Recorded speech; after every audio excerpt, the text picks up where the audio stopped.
kalau Inter menang Iya. emang layak. Lu ngalahin Barcelona men. Layak banget lu di juara. Iya. Lu atau PSG juara gitu. Ya artinya permainan musim ini gitu. Iya. Dan kita kan kalau prediksi itu bukan cuma kayak hitam putih gitu loh maksudnya kan. Iya.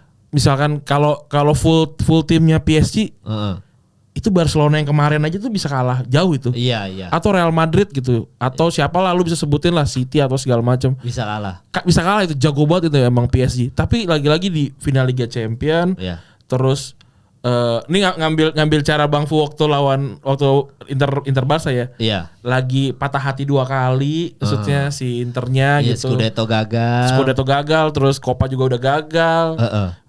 Iya, apalagi yang harus dipertaruhkan. Ini aja udah habis-habisan kalau perlu.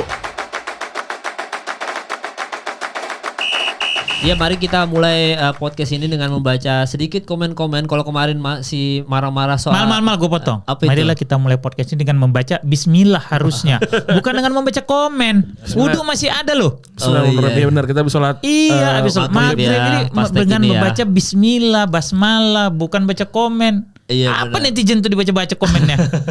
Iya nggak apa-apa bang. Gitu Takutnya kita maki-maki nanti dosa kita bang, mending kita gue bacain dulu aja baru Bismillah gitu maksud gue. Takutnya marah-marah. Soalnya kemarin ada yang komen kan, lu kan bilang sorry, lu minta aidin dulu ke fans Inter kan kemarin kan. Kalau picknya cuma ada di Barcelona doang. Ini Napoli kayaknya yang juara. Even lu menganggap PSG yang juara UCL kan. Terus ada yang komen begini. Kalau abang salah boleh ya kalau abang salah boleh saya tampol kan, dia bilang gitu. Boleh datang ke sini ke Kemang, kita ketemu. Kasih aja alamatnya. Iya, nanti lo boleh tanya, nanti gue kasih alamatnya, enggak apa-apa. Iya, gitu. iya. Kan selama ini katanya gue yang tukang nyari orang. Iya. Itu mau nampol ya isi. Iya, makanya. Gitu. Terus sih di bawah karena Napoli juara nitip sendal satu, terus nitip bata satu. Yang di bawah salah enggak, Bro? Lu dibelain Bang, tenang aja. Oh, iya, banyak. Karena gue tuh kan orang baik. Cuma gue gak pilih orang baik waktu itu. Oh gitu bang. Ada aja selipannya lu gak pilih orang baik anjing. Lagian tapi kenapa pada ragu Napoli juara dah? Orang poinnya lebih banyak. Tunggu. Lawannya lebih gampang. Ambilin jaket gue Den, tolong Den. Oh iya, soalnya jaketnya Bang Fudi jaket Napoli. Dia kemarin aja nobar nonton Mission Impossible. Dia pakai Napoli. Bahkan di Instastory-nya Bang Fu teman-teman terakhir dia akhirnya semacam mengukuhkan kalau dia fansnya Napoli di Liga Italia. Sorry, ini fun fact gue potong lagi. Iya boleh. Sebenarnya Napoli adalah tim paling gue benci di Italia. Kenapa? Kenapa Bang? Maradona. Ya kan udah tahu kan alasannya. 86. Inggris tuh ya sambungannya ya. Sorry bos ya, sorry. Napoli. Sorry bos. Napoli banget gue bos. Emporio Armani bos. Bener. Bukan kaleng-kaleng ini. Jadi justru di tahun 80-an pada saat gue mulai suka Milan, gue gak suka tuh sama Napoli. Karena itu lagi sakit hati gue sama Maradona kan. Tapi bukan berarti gue tidak mengakui kehebatannya. Beda ya Ran ya gitu. Dia hebat, jago. Maradona tuh jago banget. Bahkan gue bilang dia di atas Messi gitu ya. Iya. Nggak, lu mau bandingin dia dengan even Zidane gitu ya. Menurut gue tuh Maradona tuh jauh lebih gifted. Iya. Menurut gue ya sekali lagi. Tapi segitu nggak sukanya gue sama dia karena itu tadi gitu loh. Jadi pada saat Napoli 80-an itu dia Careca, Alemão, Andre Carnevale segala macam bla bla bla kan mengganggu hegemoni Milan. Mereka yang bisa memutus hegemoni Milan saat itu untuk jadi juara Serie A saat itu. Ya.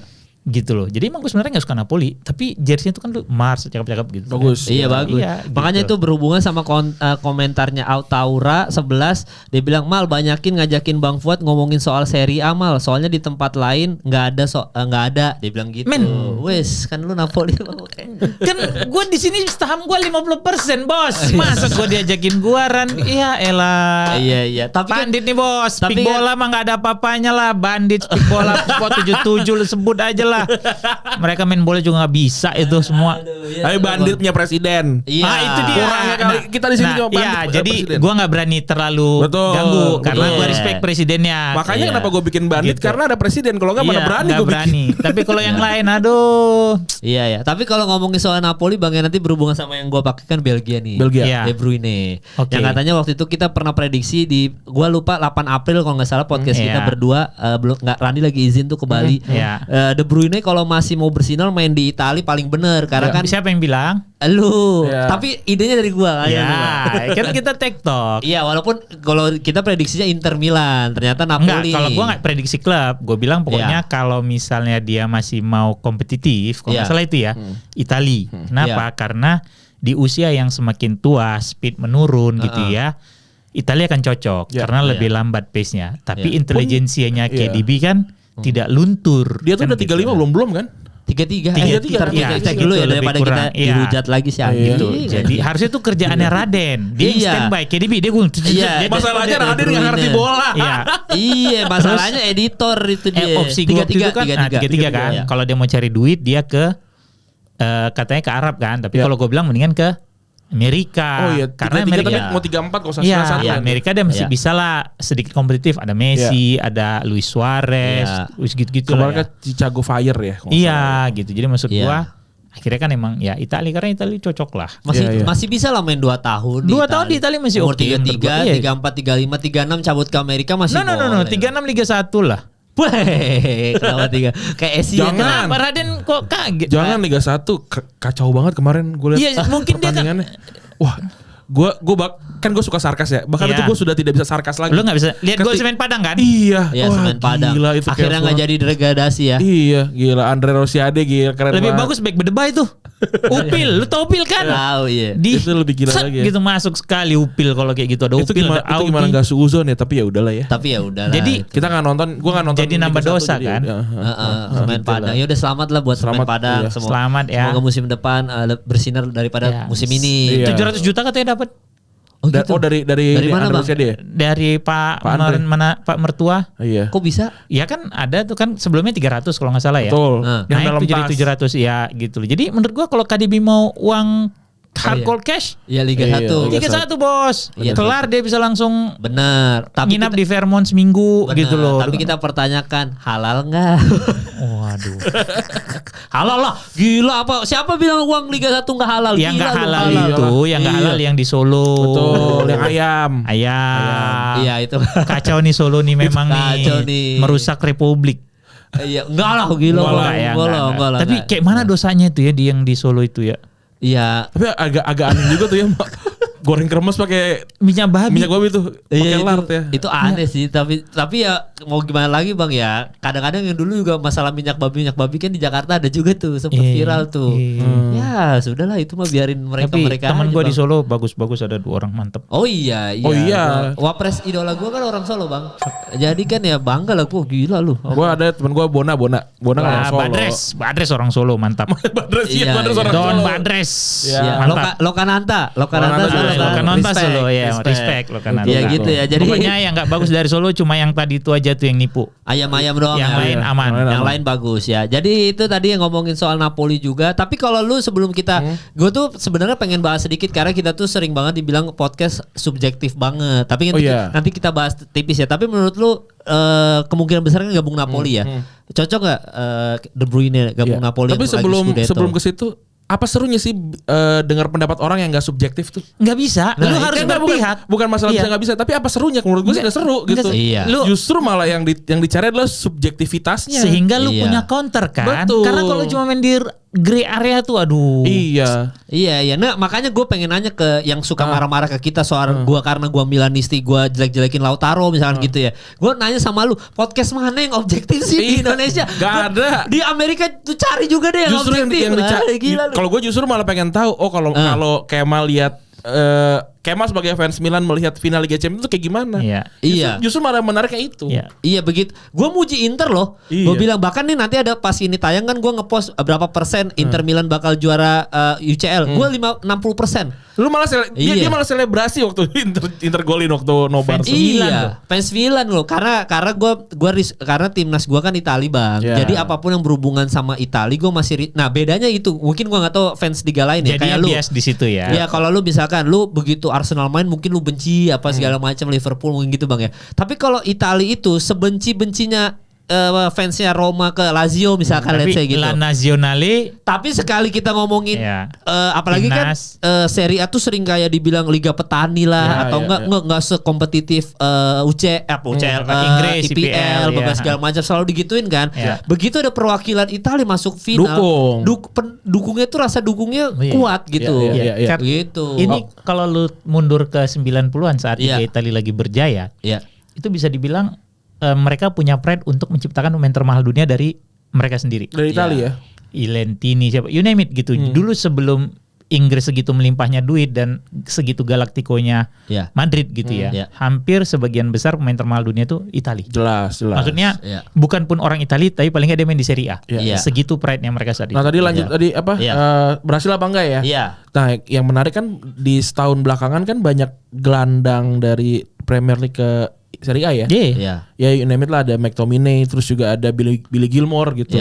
Mkhitaryan itu udah tua loh, men. juga iya betul. Tapi kan maksudnya nih yang baru jalan nih kan 2 orang ini dan dua-duanya Scotland gitu. Saya Scotland dari Premier League. Dan dua-duanya menurut gue oke gitu. Apalagi McTominay awal musim McTominay tuh brilian banget lah. Nah, Kevin De Bruyne ini mah kayaknya emang lahan bermainnya dia sih sebenarnya di Serie A atau di La Liga yang less spacey gitu, yang lebih sedikit lebih lambat slower lah gitu. Iya betul. Tapi dengan intelijensinya dia. Betul, yang ada tipikal cara main yang nahan bola biar permainannya tuh jadi berjalan gitu justru malah kan. La pausa. Si penghenti tempo. Betul. Lebih kurang gitu ya. Nah ini kayaknya De Bruyne waktu dia ke Serie A mungkin dia akan menjadi La Pausa baru gitu. Penghenti tempo itu ya. Betul. Yang dulu tuh yang kita kenal Riquelme kan. Yang nggak perlu lari, dia cuma jogging tapi dia tahan bola, dia tahu mau taruh bola di sudut mana gitu-gitulah. Gue percaya De Bruyne masih bisa survive at least 2 musim di Italia gitu. Iya. Dan itu musim depan masih bisa bersinar di Liga Champions kan. Dan dia akan main di Champions League lagi gitu loh. Iya. Dan itu berhubungan sama kemarin kan baca komen sebelumnya juga lu diserang tuh soal justice for Lukaku, statement macam apa ini? Justice yang mana? Kalau bilang kasihan nasibnya Lukaku, ya itu karena tingkahnya dia sendiri dia bilang gitu. Kenapa lu marah-marah? Iya. Lu nggak lihat golnya dia berapa? Lu lihat golnya dia double digit. Kenapa lu marah-marah? Gol dia double digit, asisnya double digit loh. Iya. Terus kalau dia di peringkat 1 di apa namanya beberapa game week terakhir, dia harus bisa juara ya gue justice for Lukaku lah. Ini gila nih justice nih. Tahun lalu tuh Lukaku dihina-hina karena 2 tahun lalu ya. 2 tahun lalu yang Inter ya kalau nggak salah ya. Waktu Inter gitu. Yang sekarang nih dia emang berguna banget buat Napoli. Kalau di basket dia double-double mal. Iya. Double-double dia kalau di basket. Karena asis sama ininya. Iya, asis 2 digit kan gitu. Iya. Dan itu kemarin episode sebelumnya kita bahas kan kalau Randy justice for Lukaku, lu justice for McTominay. Dua-duanya nyetak gol di laga penting. Lu bayangin McTominay jadi MVP Serie A men. MVP Serie A. Yang mana kalau lu tarik mundur musim lalu. Even termasuk gue ya bilang udah McTom out deh. Karena kayak sebenarnya out tuh dalam arti kata gue kasihan gitu. Dia punya kemampuan. Betul. Tapi pada saat main terus tiba-tiba sering jadi kambing hitam segala macam bla bla bla. Mental hancur. Iya, dan ya kan gue bahwa gue lebih suka ya nggak apa pemain bagus pindah aja deh supaya lu bisa main. Gue bisa menyaksikan, gue bisa nonton gitu loh. Enaknya permainan bola itu gitu loh. Gue termasuk out deh karena berapa kali tuh dia dimainin yang duet dia sama Fred dibilang nggak inilah itu, tapi justru dengan duet dia sama Fred pada saat under Ole mereka bisa ke final, runner up Liga Inggris gitu loh. Sekelas itu loh. Maksud gue jadi dan dia Carrington ya? Iya dia Carrington gitu loh dan dia Sir Alex gitu loh. Ada rasa kan ini. Iya gitu anak loh. Nih gitu kasarannya. Gitu loh. Tapi memang kalau memang harus pergi membuat lu jadi lebih baik, ya jangan lu tahan men. Iya. Gitu loh. Kalau gue sih gitu ya. Betul. Cuma yang sedikit menggelitik jadinya ada yang komen tadi di Twitter gue bahwa ya kalau kayak gitu MU klub yang menyanyiakan pemain dong. Men, menyanyiakan pemain tuh kalau misalnya lu beli, lu pendem aja deh di situ. Itu baru lu sia-siain. Lu beli pemain bagus, lu cuma kasih main 5 menit, 10 menit, itu baru lu sia-siain pemain. Tapi kalau pemain itu lu kasih kesempatan main tapi dia tidak perform, berarti kan mungkin ada yang gak cocok di situ. Iya, betul, entah mungkin dia homesick atau mungkin dia gak cocok sama strategi pelatih ternyata, gak cocok sama makanan aja ngaruh gitu loh. Atau mungkin jauh sama keluarga gitu sehingga dia tidak bisa fokus 100% di lapangan. Gitu. Itu kan faktor-faktor itu kan ada gitu. Jadi bukan bahasanya klub menyanyiakan pemain tuh kalau kayak misalnya McTominay enggak gitu, kayak misalnya Anthony, kayak misalnya Rashford yang bisa bikin gol di Villa segala macam. Menurut gua at the end mereka merasa sudah tidak nyaman di situ gitu loh, di lingkungannya, sehingga tidak bisa perform. So once you out dari lingkungan yang toxic itu, lu bisa main lebih lepas. Lu bayangin McTominay jadi MVP Serie A lo men. Iya, MVP Gak kebayang men. 12 gol dia. Di situ masih ada Nicolo Barella. Betul. Masih ada Lautaro Martinez. Ada Leao walaupun masih beli Castro. Ada Tijani Reinders. Betul. Ya, Reinders, Gitu maksud gua. Bukan pemain-pemain yang baru. Lah ini anak Vini Vidi bener. Betul. Aku datang, aku lihat, aku taklukkan. Iya. Walaupun ada yang komen gini di episode sebelumnya kan, gara-gara kita ngomongin Martinez, Lautaro, terus dia bilang kok bisa Lautaro lebih baik Barella daripada Lautaro, orang Barella cuma 3 gol, dia bilang gitu. Lah pemain tengah kok diukurnya dari gol tuh aja Itu udah dia, aneh itu banget. aneh. Lu aneh lu. Dan gitu lu compare sama striker. Iya lah, Kalau lu ada compare Barella misalnya sama Mkhitaryan, atau lu enggak sama compare Reinders, Tijani Reinders Iya. gitu loh. Tapi memang sebenarnya yang aneh itu memang sepak bolanya sebenarnya ya. Karena mau gimana pun Terlalu banyak anomali. ya sebenarnya mau gimana pun emang terlalu mengagungkan attacker. Oh ya, penyerang. Gitu mau gimana pun. Sama Ya kan, kayak band dong, selalu mengagungkan vokalis. Iya, maksudnya kan kita juga pengen waktu pas Cannavaro juara banyaklah pemain fans sepak bola berselebrasi. Yes, akhirnya back tuh dinilai lebih gitu, karena menurut gue sih clearance di line goal itu setara sama gol. Oh iya. Gitu, tapi kan maksudnya tidak ada di statistik gitu loh. Ya kan nggak ada statistik yang Capocano Dia berapa kali clearance itu nggak ada gitu. Padahal sebelum siapa Cannavaro, Matthias Sammer udah dapat juga. Betul. Atau zaman mundur ke belakang Rummenigge kan, gitu loh. Beckenbauer. Sorry kok Rummenigge Beckenbauer penyerang gitu. Dan kalau tadi kata Randy clearance itu berharga dengan sebuah gol, itu fakta di UEL kemarin. Iya betul. Gimana clearance-nya Mickey Van de Ven, kan gue bilang sama lu di sini, siapa yang gue takut? Van de Ven gue takut karena sangat cepat banget. Gila, itu mah udah setara gol itu. Itu superhuman reflex itu ya. Iya, keren lu banget. bayangin, dan memang udah dituliskan takdir United untuk tidak juara. Iya mau nggak mau. Tapi Gitu loh. pada cabut nggak bang? Bruno nih bakal pindah nggak, gantiin Modric katanya mau di Real Madrid. Ya gue sih nggak apa-apa, I don't mind. Tapi katanya pada full berangkat ke Malaysia ya, nyampe. Pada full semua ya, itu. kayaknya udah pesan sponsor kan gitu. Iya. Cuma main sih belum tentu. Main belum tentu. gitu. Cunha datang bang ke Udah, Malaysia. here we go. Enggak lah, belum officially, masih here we go. Tapi Berarti bagus kan, bang, jadi nomor 10 gue dia. suka, gue udah pernah nge-tweet berapa kali bahwa gue ngeliat Cunha itu adalah pemain yang punya flair. Kemudian satu atributnya yang sangat gue nilai oke adalah keberanian dia. Dia tuh sangat berani duel gitu. Nah, kalau lu nonton United belakangan, tipikal penyerang tuh gak ada yang berani duel kecuali Ahmad. Cuma Ahmad selalu kalah di aspek fisik. Iya. Dia kecil gitu loh. Sementara Cunha lu nonton berapa kali deh, kalau lu nonton Wolf gitu, dia tuh berani dribble masuk gitu, adu badan gitu tuh, dan susah dijatuhin. Cunha ya. Iya, itu yang diperlukan United sebenarnya. Dan gue pernah nge-tweet bahwa di mimpi gue nih ya, maksudnya harapan gue nih buat United musim depan adalah Bruno main posisi 8 sama Ugarte. Kemudian Cunha sama Amad Diallo di belakang striker.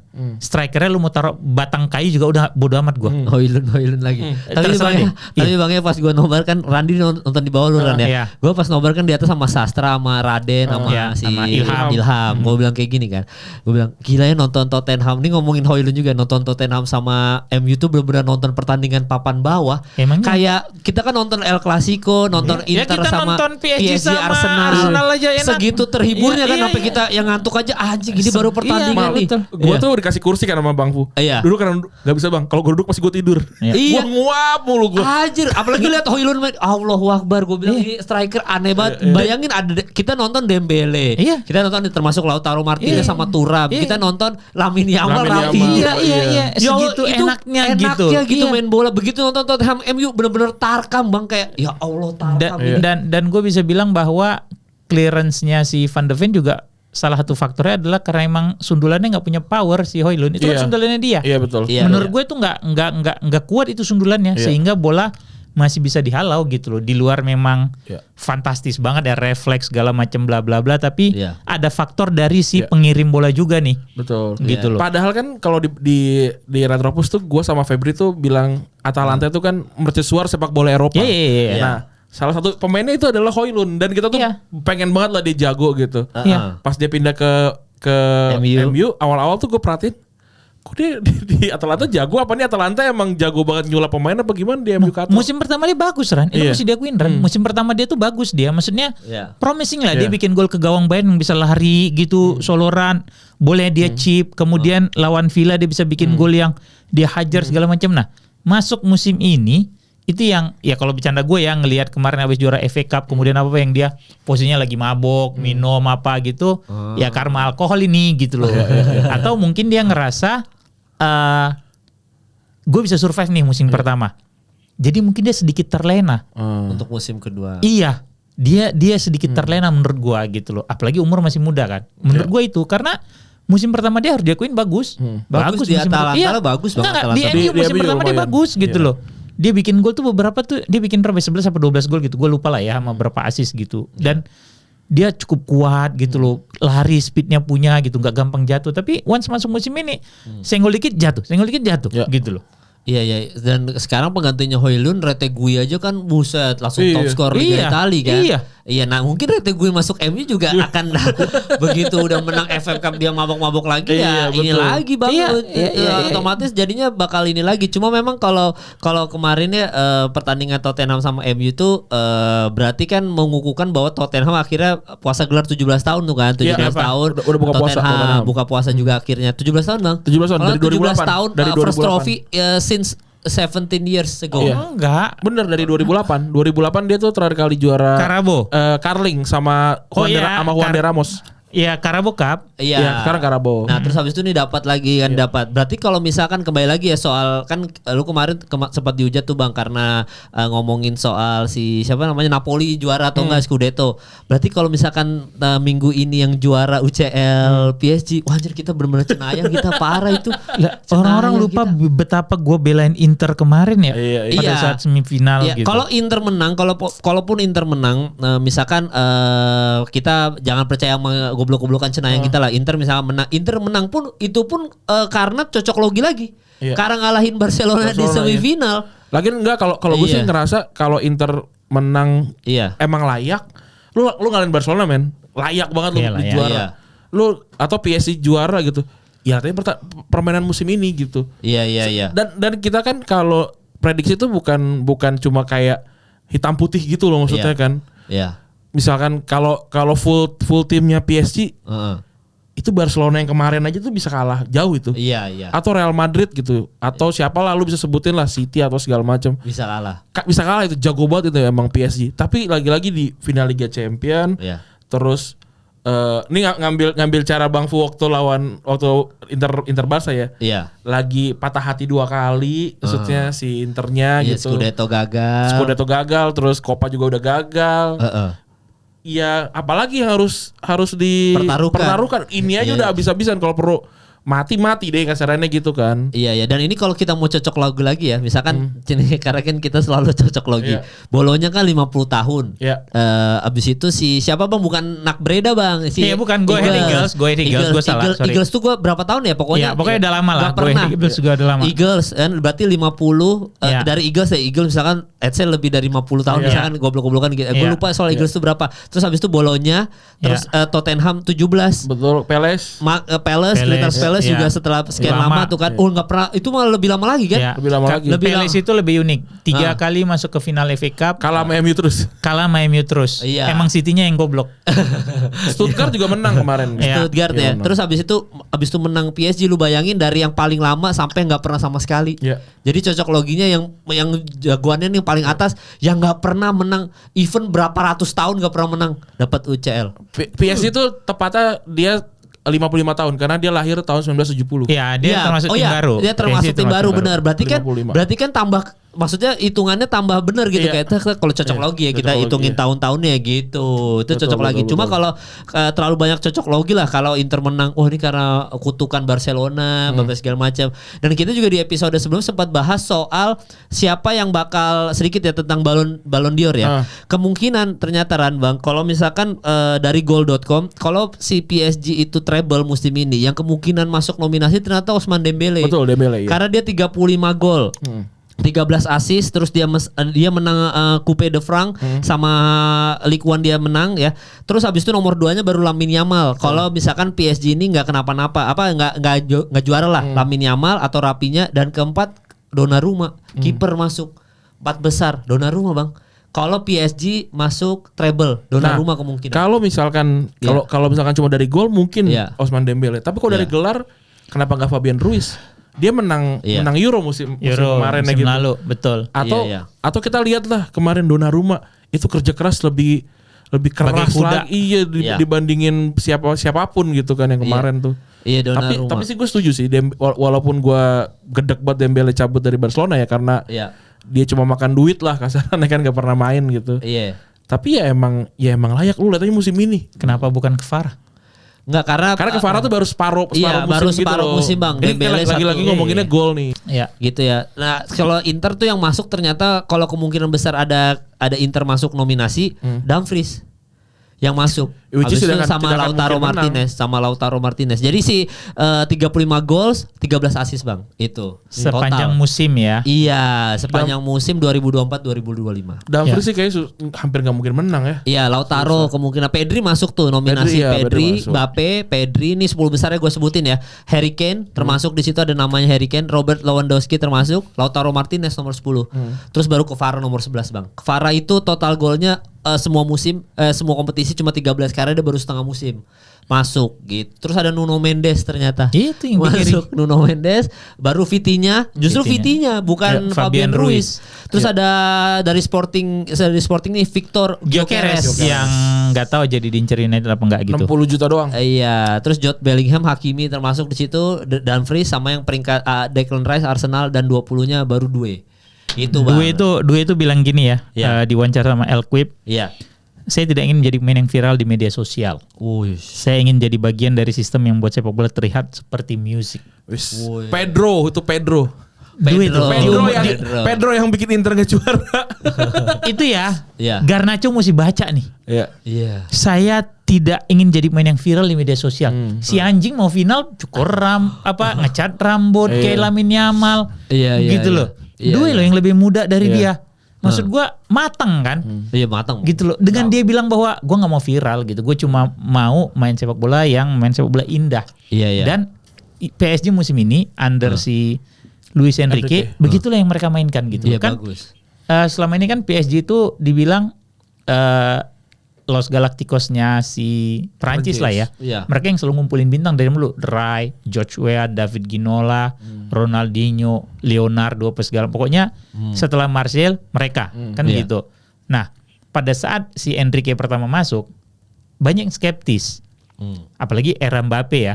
Dengan segitu egonya pokoknya kan dulu tuh istilahnya kasih bola ke Mbappe dan insya Allah gitu loh. Udah gitu aja gitu. Pada saat Enrique masuk yang dia dengan pendekatan yang positional play di Barcelona kan dia main bolanya kan positional tuh tiki taka jalan segala macam. Nah bisa nggak nih lu mengubah kultur PSG yang tadinya sangat individualis apalagi orang-orang Prancis ya orang Paris gitu ya menjadi sebuah unit gitu loh. Dan akhirnya proven kan dia bisa bikin gitu loh. Kemarin final Coupe de France yang lawan Reims itu 2 golnya si Barcola skemanya hampir sama. Dua-duanya asis dari si Due. Semuanya dari tengah gitu bolanya set dikasih lari gitu masuk gitu. Itu pelatihnya Stade Reims gila juga itu. Iya masih muda juga kan. Pada akhirnya nanti dia bakalan kemana-mana sih gue yakin. Iya akhirnya ya. Gitu. Tapi belum sekarang ya. Belum. Dan itu bang kalau kemarin kita lihat MU sama Tottenham kan Amad Diallo kan nusuk-nusuk tuh mainnya bang. Gue nonton tuh Amad Diallo main. Tapi nggak terlalu perform. Nah cuma gue nggak tahu itu apakah pertandingan itu doang atau enggak. Tapi begitu kita lihat Due, Kvara kembali lagi kita ngomongin soal Lamine Yamal. Amat di urutan sekian. Amat di urutan sekian. Gue jadinya kita bisa bedain gitu kayak anjing Amad Diallo belum ada apa-apanya sama setuju gue. Lamine Yamal sama gue sering banget bilang ya di Retropus gue bilang kayak kalau ada fans bola yang mengagung-agungkan Amad Diallo kayak gitu, ya wajar fans Barcelona mengagung-agungkan Lamine Yamal pengen dapat Ballon d'Or. Iyalah. Kualitasnya jauh. Iya kalau kita punya standarnya udah beda, standarnya udah beda. Dan gue akui, ingat tadi gue bilang bahwa pada saat lu sebut nama dari kayak Due apa segala macam, ya Amat tuh masih di bawah gitu loh. Jujur aja gue bilang gitu loh. Dan di final kemarin Amat nggak perform. Itu salah satu yang membuat United nggak punya flair di pertandingan tersebut gitu loh. Walaupun dia bagus Bang. Iya bagus. Sumber kreatifnya itu sebenarnya kan tergantung kepada Amad Diallo dan Bruno. Pada saat dua ini underperform, United selesai. Gitu loh, mereka nggak punya pemain lain yang apalagi striker lu ya kayak Højlund kan gitu. Iya. Jadi udah selesai nih gitu. Iya. Dan lu setuju nggak Ran, Lamine Yamal kan tahun depan nomor 10. Kan ada beberapa gue baca komen yang gue bilang dibilang kayaknya nomor 10-nya Barcelona ini karena udah ada segede Messi, harusnya udah pensiunin aja, jangan dipakai lagi gitu. Nah, tapi tahun depan dipakai sama Lamine Yamal. Masalahnya di La Liga itu lu cuma boleh pakai nomor 1 sampai 25. 11. Ya 25 ya betul ya. Yang didaftarin. Kalau di bawah 25 itu lu tuh cuma bisa dipakai sama pemain-pemain bukan akademi. Iyalah. Pemain B, tim B gitu. Iya. Maksudnya Di atas 25. Iya di atas 25 yang boleh main tuh cuma U20 yang tidak didaftarkan, U20 atau 21 gitu gue lupa. Yang tidak didaftarkan. Jadi mau enggak mau nomor 10 tuh harus ada, harus dipakai gitu. Jadi kalau enggak ya kurang satu. Iya kayak gue main FM tuh, gue juga pernah emosional Messi pensiun zaman gue main FM. Gue cuma daftarin 24 karena gue pengen nomor 10 nggak dimainin. Tapi nggak bisa. Tapi nggak bisa. Pada saat cedera segala macam. Nah masalahnya yang ketiban Pulung ini gue juga nggak pengen Yamal jadi berat di nomor ya gitu ya. Berat itu. Berat banget. Berat Bang, maksud tapi soalnya kasusnya ini kita ngomongin Lionel Messi loh yang dalam tanda kutip 50 tahun ke depan kayaknya masih greatest of all time gitu. Ya masih diomongin orang. Masih diomongin orang. Kayaknya nomor 10-nya itu udah sakral buat gua gitu. Betul. Dan berat banget Lamine Yamal itu atau siapapun nomor 10 selanjutnya ya. Soalnya mau dibilang gimana pun nomor 10 sebelum Messi kan Ronaldinho ya gitu ya. Ya udah legend juga. Legend juga tapi dia kan enggak upgrade-nya gila-gilaan. Iya, tapi kan dia kan bukan La Masia nih gitu. Iya. Beda. Apa namanya di garis bawahi Barcelona itu namanya aja bukan lebih dari sekedar klub nih. Meskian klub nih. Beda nih La Masia ini ya ngomongin kastanya lebih tinggi lah gitu yo. Bebannya juga lebih tinggi gitu. Nah, sebelum mereka berdua nomor 10-nya Barcelona emang nobel gitu. Banyak pemain-pemain bagus di situ. Cuma emang enggak pernah. Rivaldo pernah. Riquelme juga. Riquelme kan hancur langsung drop gitu kan. Padahal dia terbiasa pakai nomor 10 gitu. Jadi emang ini nomor 10 ini nomor bahaya banget dan gue juga nggak yakin Lamine Yamal sekuat itu gitu sebenarnya. Iya soalnya kalau lu lihat perkembangannya, maksudnya bukan mendiskreditkan yang sebelum nomor 10 sebelumnya ya, tapi Messi itu udah paling tingginya tuh menurut gua secara prestasi. Jangankan di Barcelona, di sepak bola di sepak bola. Gak ada lagi yang kayak gitu. Gak ada lagi. Jadi harusnya tuh udah diiniin Bang, kayak contoh deh misalnya kita ngomongin Mason Mount, kan Mason Mount nomor 7. Berat Bang nomor 7. Berat. United udah berapa orang pakai 7 nggak berhasil kecuali Cavani mendingan. Iya. Paling mendingan Cavani. Valencia tuh waktu dia pertama kali datang. Hancur habis-habisan. Akhirnya balik lagi nomor lama musim depan. Yang pas pertama dia 25 itu bagus banget itu. Iya nomor 25. Kan Valencia pakai 7. 25 baru. Balik lagi dia 25. Iya season pertama kan 25 dulu. Enggak. 7 dia. 7 habis Owen kalau nggak salah seingat gua. Dia 7. Bahkan Owen aja hancur kan Bang? Iya juga. Gua rada lupa deh. Seingat gua tuh Valencia tuh 25 dulu. Baru dia menggantikan Owen musim depannya. Mungkin gue lupa. Karena dia tuh habis juara sama Wigan kalau nggak salah. Ya sama Wigan. Juara FA atau Carling sama Wigan dia pindah. Itu bagus banget itu. Oh iya, nomor pertama dia United 7. Bukan 25 ya? 7 seingat gue ya. Koreksi lah ya kita lupa angka masalah itu. Tapi tuh pas dia main pakai nomor 25 hancur. Main 25 dia pakai balik 25. Waduh itu gacor lagi tuh. Iya makanya Mason Mount gue takutnya kena kutukan semacam itu. Oh iya emang ya itu kayak even Ronaldo balik juga bagus ya gitu. Tapi ya udah gitu maksudnya. Mungkin alasan TAA enggak ngambil 8 juga. Iya, nomor merah nomor 6. Tapi kalau Milan ngasih Milan nomor 9 kutukannya. Bukan 3. Enggak, nomor 9. Yang menarik nomor yang gue dulu tuh zaman SMP SMA gitu ya. Nomor 9 Milan yang belakangnya O hancur semua. Oh gitu, ada cocok lagi gitu ya. Atau striker Milan dengan nama belakang O, Gilardino. Terus gue Gilardino terus siapa lagi gue lupa deh. Pokoknya waktu itu kita Borriello. Kita ngelis gitu waktu zaman-zaman gue SMA ngelis. Wah, kok bisa begini ya? ada ininya, ada cocokologinya ya. Oh, kayak presiden kita dong harus OO belakangnya. Ya karena kan Jawa. Nanti juga KDM nih kayaknya nih. Iya. Jadi kembali lagi ya. Berarti lu setuju nomor 10 atau enggak Lamine Yamal jangan deh gitu. Iya, tapi siapa lagi? Iya, siapa lagi yang atau itu mungkin yang siapa? Pedri enggak juga sih. Gue takut karirnya dia hancur gara-gara nomor 10. Nggak, tapi lu percaya gak sih Bang sama kutukan nomor 10? Atau ini sebenarnya kalau jago mah jago aja gitu Bukan pemain. cuma kutukan nomor 10. Atau 9. Percaya apa nggak percaya di sepak bola mistis kayak gitu ada. Oh, ada. Sebenarnya bukan mistis yang gimana ya. Beban aja, beban pada saat lu masuk ke lapangan bertanding dengan nomor yang lu tahu, oh tadinya ini dipakai si Anu gitu.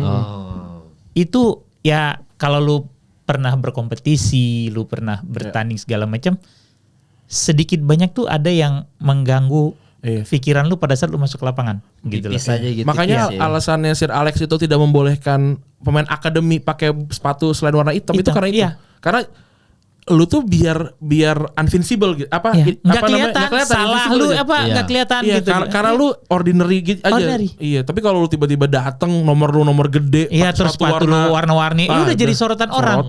Once lu jadi sorotan orang, lu nggak perform di usia yang sangat muda, selesai lu dibantai. Itu namanya the best manager tuh. Gitu. Itu memang itu yang makanya Beckham ganti gaya rambutnya diomelin sama dia. Iya, karena lu jadi sorotan. Lu tuh abis jadi anak buangan Inggris 98 nih gitu. Itu jadi that's how to protect your people, your players gitu loh. Iya. Makanya gue tuh suka geras sama sepak bola yang kayak Pogba, Sancho, Anting Oh iya, itu hak mereka sebagai manusia gitu ya. Tapi sebagai profesional, sebagai seorang pesepak bola gitu, lu tau bahwa ada yang harus lu jaga gitu loh. Iya. Messi tatoan tuh kayak udah menang Ballon d'Or deh baru tatoan. Oh iya. Maksud gue naik lagi. Maksud gue menganggap Messi itu quote and quote nakalnya telat. Iya. Gitu loh, nakalnya telat. Udah menang Ballon d'Or segala macam. Dia udah lebih matang segala macam. Baru pertama kan dia bikin di kaki. Dan sekali banyak tuh di betis tuh. Betul. Tiba-tiba udah di tangan apa segala macam gitu. Jadi bukan yang dari muda kan dia culun banget yang gondrong lah apa segala macam. Jadi benar-benar baru warnain rambut udah kesini-sini. Jadi benar-benar dia tahu bahwa dan ya itu lagi ya bahwa dia dijaga sama abang-abangan yang pas. Betul. Gitu loh, sama Puyol segala macem dijagain sama abang-abangan yang pas gitu loh, yang tidak mendistract dia dari sepak bola. Itu yang hampir tidak ada di klub-klub. Iya, di MU gitu loh. Itu yang nggak ada gitu karena kalau ada MU kayaknya Garnacho tuh kemarin ngecat rambut konten itu udah kena maki tuh pasti Mr. Alex. Atau mungkin sama Roy Keane udah ditampol itu gitu loh. Iya. Maksud gua fokus lu kemana gitu. Ronaldo aja finir pas sudah sukses tuh baru Iya betul. Ya kan giginya baru dirapin dia. Baru dirapin itu setelah di Juve kalau nggak salah gua apa di Madrid ya, Madrid setengah musim gitu kalau nggak salah gua. Iya baru rapi tuh giginya kan. Alisnya juga gitu. Maksud gua memang baru gaya. Jadi gini. Mungkin Sir Alex tahu begitu masifnya sorotan terhadap seorang pemain. At least 40-50 ribu orang di lapangan akan melihat aksi lu. Belum lagi kalau itu live. Kemudian ada koran. Itu kenapa lu pasti tahu lah ada beberapa pemain yang selalu bilang bahwa enggak, gue nggak baca koran, gue nggak nonton TV. Karena kalau mereka nonton TV atau baca koran dan kemudian ada komentar negatif terhadap diri mereka atas performa mereka, pasti akan masuk ke alam kepikiran lu tuh, even itu sedikit gitu loh. Jadi that's how you stay focus. Gitu loh. Iya, mau nggak mau itu juga kalau gua kan pernah jadi atlet dulu Bang ya, basket, tapi yang kayak gitu-gitu aja nggak dibolehin Bang. Nggak boleh kan? Karena bisa ke distract kan? Dulu ada N1 freestyle aja kita nggak boleh gaya-gaya di lapangan, nggak boleh. Fokus aja dilempar gelas. Mau nggak mau gitu karena memang dunianya kejam gitu dan itu akhirnya yang gue sadar bahwa kayak Hari Amas mainin dong segala macam bla bla bla bla. Hari Amas pemain bagus nih back kiri gitu United. Di keep sepanjang musim sama Amorim. Cuma dikasih kesempatan berapa kali. Even pada saat itu nggak punya back kiri, dipaksa Dalot main di back kiri apa segala macam gitu ya. Karena mungkin dia sadar itu cara dia untuk melindungi ini pemain. Pemain muda umur 17-18 tahun. Kalau lu udah digadang-gadang dia pemain bagus segala, tapi kemudian kalau lu nggak perform, selesai hidup lu. Dan media kan kejam men. Dia nulis sambil berak mau juga, mau sambil berak apa dia nulis yang ini kan udah gitu loh. Mungkin kalau Barcelona lebih enak karena yang di lapangan tuh udah separohnya udah lama sih juga kali ya. Jadi saling jaga. Jadi yang udah naik tuh juga kayak ini abang-abang gue nih saling sama jaga. gitu. Dia respectnya ada gitu kayak loh. Gitu kali ya. Iya, tapi kalau ngomongin soal Sancho dia baru seneng Bang. Chelsea masuk Liga Champions. Iya, tapi kan dia nggak perform juga kan. Iya sebenarnya, tapi kan joget-joget aja. Lu lihat kelakuan dia pada saat yang Rashford pindah dia ngepost apa? Freedom. Maksud gua, apaan sih dia pemain gitu. Kemarin Garnacho kan gua loh cuma 20 menit. Maksud siapa lu? Ole main cuma 20 menit bawa MU juara di Champions League. Iya. Ole main 15 menit kalau nggak salah gua apa 20 menit bikin rekor hat trick tersingkat kalau nggak salah gua. Sheringham ya gitu kan? loh. Sheringham juga main segitu bikin 1 gol gitu. Maksud gua dengan Garnacho melakukan hal seperti itu gitu loh. Dia bukan cuma tidak menghormati pelatih, tapi tidak menghormati rekan-rekan timnya yang lain gitu loh. Seolah-olah lu yang harus dianakmaskan gitu. Who the hell are you, man? Gitu. Lu ngelewatin Asnawi aja nggak bisa. Iya. Iya betul. Iya dong. Sorry ya gitu. Kita di dalam satu tim nih, pikiran kita kan pasti beda-beda. Terus ada satu yang rasa sok paling bintang, sok paling jago. Mungkin ada rasa empet di kita. Ada pasti. Apalagi terus lu ngeliat kayak pelatih tidak, kayaknya dibelain sama pelatih. Ngaruh ke mood lu main gitu loh. Iya benar-benar itu hancur gitu. Tuh. Tapi kalau lu Bang, sebelum nanti kan kita bahas Chelsea dikit ya karena minggu ini main lawan Real Betis ya. Sebelum kita prediksi kan tinggal 2 Chelsea Real Betis Chelsea nggak usah dibahas lah udah. Inter aja kita sama PSG. Emang siapa yang menang Bang? Betis sama lu megang siapa? Betis. Anthony berarti Justice for dong. Anthony. Iya dong. Lu ngomong-ngomong Justice for Anthony enggak? Iya karena gini ya, McTominay dapat nih piala keluar dari MU. Masa Anthony enggak dapat, Bos? Oh, jadi lu tim tapi kan Sancho juga keluar dari MU, Bang. Ya kan enggak juara. Karena Sancho terlalu banyak tingkah. Anthony ya. Anthony, Lindelof, Harry Maguire adalah contoh-contoh pemain. Even lu dipinggirkan, even lu dicadangkan, mereka tidak rewel. Oke. Mereka tidak sibuk nge-post, ngomong di sosial media, enggak. Kematangan di situ yang ada. Oke. Gitu loh. Kalau gua Betis. Berarti Real Betis ya? Skor berapa ya? Skor berat lah. Enggak, 2 kali 45. 2 kali 45 ya? Berarti Real Betis nih. Lu Real Betis Chelsea sebelum UCL gitu ya? Karena gue La Liga ya. Iya. Real Betis. Oh, Real Betis. Kenapa? Ada alasannya enggak? Real Betis itu kayak tempat gua nggak bisa ngomong pembuangan juga. Enggak. Tapi ini tim ini coba lihat isinya. Ya, Lu kayak Isco, Lo Celso. Oke, Lo Celso. Terus ada Anthony juga gitu. Iya. Outcast. Ya outcast kali ya, bisa dibilangnya outcast gitu. Dan atau kayak ini kali ya. Second life kali Second win. Lu dapat second win. Second chance.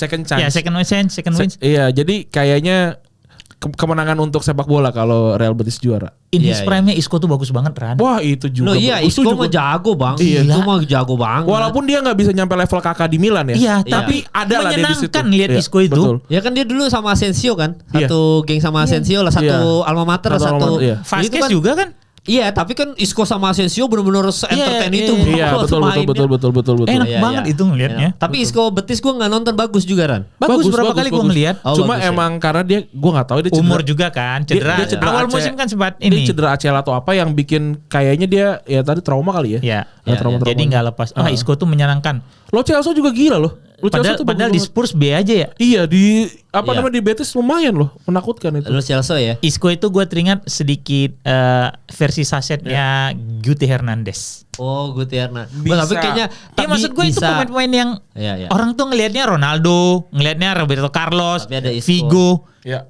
Ada Guti, orang lihatnya Raul gitu loh. Iya. Ada Guti ternyata. Tapi Isco lebih skillful Bang kalau menurut gue daripada Guti. Isco-nya ya. Enggak juga. Guti lu lihat aja yang bekil-bekilnya dia mal, aduh. Iya tapi Isco gue nonton sih. Ronaldo ya. Gila banyak banget itu udah Guti banget itu. Iya kalau gue tim Isco dikit. Karena gue sempat main yang dia Madrid, gue lihat nonton keren banget Bang bagus Isco. Bagus. Itu ya, jadi kalau Randri Real Betis, Bang Fur Real Betis. Nih kalau lihat lagi ya Real Betis gue lagi lihat nih. Hector Bellerin ya kan kita tahu lah dia. Arsenal umur udah berapa coba Bellerin tuh? Tapi kan dia model Bang, model. Abang ganteng. Betul. Diego Llorente juga sama itu juga. Llorente. Diego Llorente. Terus juga ada Bartra kalau Barcelona tuh tahu lah ya. Bartra ya. La Masia loh itu. La Masia betul. Iya. Terus strikernya Cuco Hernandez itu juga jago banget tuh. Isco dan ya itu pemain ini. Anthony. Iya, ada Anthony juga. Dapat second win. Ada William Carvalho tuh yang kumisan sekarang. Iya. Portugal kan? Portugal. Yang kulit hitam ya, gelap ya. Betul. Tapi kalau lu berdua Betis, gue Chelsea sendiri deh. Iya, betul. Biar Arsenal makin emosi. Itu juga seru, itu juga benar.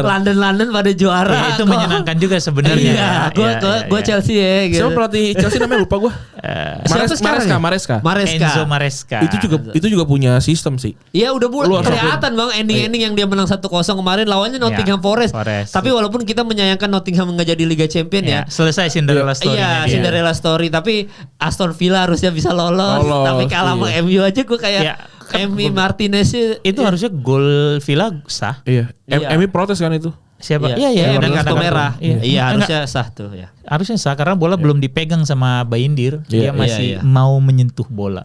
Iya, jadi gitu ya. Jadi kalau gue Chelsea, Real Betis 2 biar Arsenal fans Arsenalnya ngamuk itu ya. Nah ini terakhir berarti kita prediksi UCL ya. UCL. Gue kan ini tipis aja karena kan gue kemarin gara-gara gue lagi nonton Inter PSG ini lewat terus di timeline gue kayak pertandingan Inter waktu lawan MU tahun 98-99 yang sundulan Dwight York, umpannya David Beckham. Satu sama tuh ya. Bayangin ya dulu kalah. Inter kalah di Old Trafford, seri di San Siro. Bayangin dulu pemain Inter Pagliuca, Bergomi, Diego Simeone, Colones, terus Wes, Zanetti, KWT. Simeone main. Iya, Simeone bener pelatihnya Atletico sekarang kan. Silvestre terus Silvestre tuh Inter dulu MU dulu ya? Inter dulu baru MU. Terus habis itu Roberto Baggio belakangnya Ronaldo Zamorano. Iya.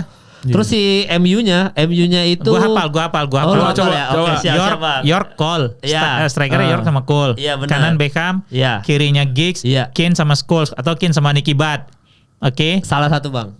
Salah, Johnson. Oh, Ronnie Johnson jadi gelandang pertahanan. Akumulasi apa cedera? Gue lupa. Iya, Johnson. Jaap Stam. Iya. Kemudian siapa? Henning Berg. Iya. Gitu ya. Kemudian kanannya Gary Neville. Iya. Kirinya Denis Irwin. Iya benar. Kipernya Peter Schmeichel. Legend. Udah. Atau sama bayangin ya dulu Inter ya sama MU. Ngeri banget gue tuh. Ronaldo sama Baggio main ada yang dilawan. Hancur Dan itu momen yang Simeone pas mau salam, Kane nunduk. Dia gak mau salaman. Kenapa memang? Dia pura-pura ya itu kan habis yang kasus Piala Dunia, Bos. Iya, kasus Beckham Piala Dunia. Itu yang Kane kalau gak salah pura-pura mau benerin apa, jadi lewat aja tuh si Simeone. Roy Kane respect sama Beckham nih. Iya. Dia ngebelain. Ada-adaan. Dijagain lah sama dia. Itu baru pecah benar. Banget ya. Iya. Terus abis itu lewat lagi tuh highlight Inter yang Barca. waktu yang treble. Kan ada Milito, Eto'o, Sneijder. Wah itu gila mainnya itu harusnya Sneijder dapat Ballon d'Or. Iya, dan Milito itu kita terlalu underrated menurut Milito tuh gila loh waktu tahun itu. Cuma sorotannya kepada si Eto'o sorotannya kan. Iya, Eto'o bahkan berapa kali Eto'o ngumpan ke Milito eksekusi finishing gol kan. Iya. Wah itu keren banget Milito tuh di zaman dulu ya. Yang menarik sebenarnya kalau nggak salah banyak dari pemain dia tuh baru dibeli musim itu. Iya. Itu yang menarik. Eto'o kan musim itu kan. Itu yang membuktikan kalau yang membuktikan kalau emang Jose Mourinho musim itu jenius. Jago. Iya kan Ibranya pindah ke Barca. Eto'onya Eto'onya pindah ke sini. Bayangin dia sebelumnya treble juga masuk Inter treble lagi. Zanetti. Wah Zanetti kan dulu gocek-goceknya gue lihat tuh di cuplikannya UCL. Cut lewat 3 orang lewat. Dia musim itu tuh kok yang berdarah-darah cuma lawan Gareth Bale doang. Kalau nggak salah Bale sampai hat-trick. Iya itu. Itu yang Maicon. Iya itu Maicon tuh. Bukan Zanetti ya yang kejar taksi gitu. Oh iya Maicon tuh. Yang Gareth Bale 4-3 kan? Iya. 4-3. Yang dari pinggir lapangan masih Tottenham tuh gila. Itu Modric, Gareth Bale gila. Sandro. Iya benar. Jadi itu ya tipis ya. Nah ini sekarang kita masuk yang sekarang kan berarti Lautaro kemarin juga ada cuplikannya waktu tembus ke City itu Barella, Lautaro sama Edin Dzeko. Nah, tapi kan sekarang udah bahkan itu ada Lukaku loh waktu menang ke City masuk final sama City. Nah sekarang ada Lautaro, Thuram dan juga Barella, Calhanoglu, Dumfries gitu. Jadi lu siapa Bang? Masih Inter Bang untuk UCL? Jangan dong. Apa? PSG. Lu PSG ya? PSG gua karena bagi gua selesai Inter kemarin di Barca itu luar biasa. Aja udah ya. Kalau bilang tapi kan kemarin waktu yang lu bilang 3 kali kalah beruntun gini. Nah, kan udah ada sendiri. Mereka nih habis race terakhir nih sama Napoli. Drop nih walaupun kayak tadi kata Randy, do or die lah segala macam tapi gua ngelihat PSG ini belum sampai ke peaknya. Sehingga mereka masih bisa lebih tinggi lagi nih lawannya penampilannya Inter Milan gitu. ya. Iya gitu. Iya. Kalau gue masih ada Inter Milan Bang, kalau gue hati gue karena menurut gue pribadi emang tadi Randy juga udah bilang tuh kalau si Barcelona aja ketemu PSG masih megang PSG daripada ini. Ya cuma Inter kalau full team nggak bisa diremehin aja sih Bang. Nggak ada yang meremehkan dengan Inter. Total footballnya dia. Tidak ada yang meremehkan Inter. Dan gue yakin mereka bisa stop ke Kvara. Apalagi Kvara udah tahu cara mainnya nih pasti Bastoni. Ya, nah itu satu satu sisi yang Inter pegang ya. Dia udah tahu nih tipe main Kvara sama Fabian Ruiz. Iya. Tapi dua ini nanti jadi kartu A sama Dembele. Oke. Kalau gua Acerbi kartu ini. Kalau gua ngeliatnya gini, kan gua udah sering bilang lah Barcelona itu nggak tahu caranya bertahan. Karena dia cuma tahu nyerang doang. Nyerang aja. Nah, PSG ini versi Barcelona yang tahu caranya bertahan. Betul. Itu tadi dia secara Enrique bisa membangun tim ini secara sistem dengan baik. Kayak Gue Gitu nggak bisa bilang Hansi Flick itu naif ya, karena kalau lu bertahan gimana caranya gue nggak tahu. Dia mungkin akan bilang gitu, tapi kalau PSG tuh lu punya sebut Marquinhos, Beraldo tuh ternyata oke. Bisa gue cek ya, Beraldo tuh ternyata jago juga. Terus ada satu Pacho tuh juga jago juga itu. Kiri kanannya tuh hidup. Hakimi lagi. Itu levelnya Carvajal sama Marcelo lah. Itu jago-jago banget itu tuh. Iya, Hakiminya ya. Terus pokoknya paket lengkap ya. Yang gue khawatir sebenarnya 3 di tengah. Iya. Yang mungkin kalau ada yang kena kartu tuh yang ngegantiin siapa gue nggak tahu juga tuh. Oh iya, Fabian Ruiz. Kalau kena kartu apa? Kalau kena kartu merah dong. Bukan. Maksudnya ketika kartu kuning kan jadinya goyang nih. Gue khawatirnya nggak ada yang bisa ngegantiin mereka sebenarnya. Tipis benchnya sih. Iya, benchnya tipis di tengah nih gitu. Cuma kalau di depan ya tadi lah orang Due aja nggak main. Gue yakin ntar starting Due itu nggak ada. Iya, tapi Hakimi ke Farah mah Inter harusnya udah hafal tuh ya. Iya. Hakimi ke Farah, Hakimi pernah Inter. Ke Farah sering tanding Napoli Inter. Atau mungkin ada versi ke Farah main di nomor 10. Enggak, dia nggak main pakai 10, dia pakai 3-4-3. Enggak, ya bisa jadi nih 4-3-3-nya, tapi 3-3-nya dua pivot satu di depan nih. Oh, 2 di belakang striker. Ketika tadi tengahnya tuh harus ada yang diganti, karena kalau dilihat dari kemarin lawan Arsenal, gue nggak tahu ya yang pengganti di tengah nih siapa yang sepadan sama 3 ini gitu. Iya, gue sih man of the match gue yang kayaknya bakal berbahaya nih harus Acerbi diperhatikan ya. Dia bisa tiba-tiba matiin Dembele atau enggak siapapun Barcola atau Due diputer-puter atau ke Farah. Acerbi Bastoni ini kayaknya duet berbahaya nih untuk final UCL. Lu prediksinya siapa nih yang bakal menyala nih? Gue Acerbi Bastoni nih kacau nih. Duet mereka berdua nih. Gue trauma gue sama Acerbi gue. Iya makanya. Kalau lu siapa? Kira-kira kalau kan lu PSG. Gue PSG ya. Iya berarti siapa yang bakal bersinar lah? Dembele sih. Dembele ya? Dembele. Berarti Dembele bakal bersinar. Lu siapa Bang Fu? Kalau yang bakal bersinar? Farah. Oh lu ke Farah ya. Tiba-tiba di sini mencuat aja ya namanya ya. Cuma bisa jadi dengan adanya ke Farah, Dumfries tidak akan terlalu sering overlap. Oh maaf, gue revisi. Gue revisi. Yang akan bersinar adalah Donnarumma. Oh kiper Itali juga lagi. Lihat aja dia habis nepis tendangan Lautaro, habis itu dia seakan-akan itu tidak terjadi apa-apa. Ini kerjaan gua hari-hari. Itu nyebelin loh, untuk striker. Enggak, lu bayangin ada kiper sejangkung itu, badannya sebongsor itu, terus jaga gawang apa enggak jiper itu terus semua. Tendang, terus dia enggak ada kayak diremehin gak sih kayak ya, tapi setiap kali waktu zaman Milan masih Donnarumma, Inter sering menang. Inter sering. Jadi ada paling itunya doang. Paling bedanya sekarang kalau dulu mungkin ya dalam tanda kutip AC Milannya cupu lah gitu. Mungkin karena gue nonton dia di Italia yang selalu juara ya. Selalu juara lagi, pada juara di Euro lah. Dan bahkan ya kalau misalkan yang ngambil penalti Calhanoglu, dulu satu tim kan di AC Milan. Jadi bener. Ada kayak ayo lu tendang ke gue, ada lah intimidasi. Jadi ini menurut kita bertiga ini adalah sebenarnya pertama adalah final ideal, walaupun harusnya PSG Barcelona lebih ideal ya. Tapi ini satu final ideal. Terus yang kedua ini banyak nostalgianya aja. Kayak Hakimi ketemu Inter lagi, ke Farah yang biasa Napoli sekarang ketemu Inter. Calhanoglu, Donnarumma dulu satu tim, ya kan. Terus habis itu Donnarumma adalah kiper timnas yang dimana pemain Inter kebanyakan pemain timnas kayak Barella atau enggak Fratesi, Acerbi, Bastoni. Jadi ini justru pertandingan yang dari segala aspek seru, defense offense seru banget. Betul. Ini. Dan gue taktikal. Dan gue akan bahagia Inter juara. Gue bahagia untuk Inzaghi sih. Simeone. Iya ini orang layak sih. Keadilan. Ya walaupun Filippo juga lagi bagus tuh. Inzaghi. Iya, walaupun Filippo Inzaghi juga lagi bagus tuh. Naik kan? Naik. Dia kemarin ngibarin bendera ini Palestina. Iya benar. Jadi respect. Jadi kalau Bang Fu tadi siapa? Ke Farah. Jadi langsung aja kita lihat siapa yang prediksinya benar, dan jangan lupa kita ada nobar di Twin House Cipete ya. Kemarin kita nobar WL di situ juga, ada videonya. 100 orang cuy. 100 orang kemarin MU Tottenham ya, walaupun MU semua saya Tottenham sendiri di situ. Sama Ilham. Gue di bawah Tottenham. Gue sama juga. Gue Ilham dong Tottenham. Sama lu berarti bertiga dong, sisanya MU semua. Sisanya MU. Ya cuma kalau ini besok nobar Inter PSG di Twin House juga, Twin House Cipete. Nanti posternya diupload hari ini juga pertayang. Nanti kalian bisa lihat di Instagram. Dan ada 150.000 itu udah dapat makanannya Bang ya. Dapat makanan FDC-nya 150. Ya, dapat minuman juga. Jadi ya kalian sudah kalau nggak beli makanan sampai habis juga ya nggak apa-apa juga. Tapi kalau bisa beli makanan. Gitu. Ya, jadi siapa tahu lapar kan. Iya siapa tahu lapar. Jadi langsung aja datang ke Twin House Cipete, karena percaya sama gue nih PSG Inter rame banget bro. Enggak datang mal, reservasi online kan. Reservasi online. Dan online. kita cuma buka untuk 110 maksimum. Ya karena untuk kita main di dalam kalian. Kalau kita pakai di dalam ya nggak luar. Untuk kenyamanan penonton kan memang selama ini nobar di situ kan orang nyaman jadinya gitu loh, happy. Ya, gitu. Jadi itu gitu sih. ya. Jadi sampai ketemu buat kalian yang nanyain nobar di Twin House Cipete hari Minggu jam 2 dini hari itu berarti kita sudah minggu ya. Minggu lah. Masih libur gitu ya. Jadi sampai ketemu di Twin House Cipete teman-teman. Bye.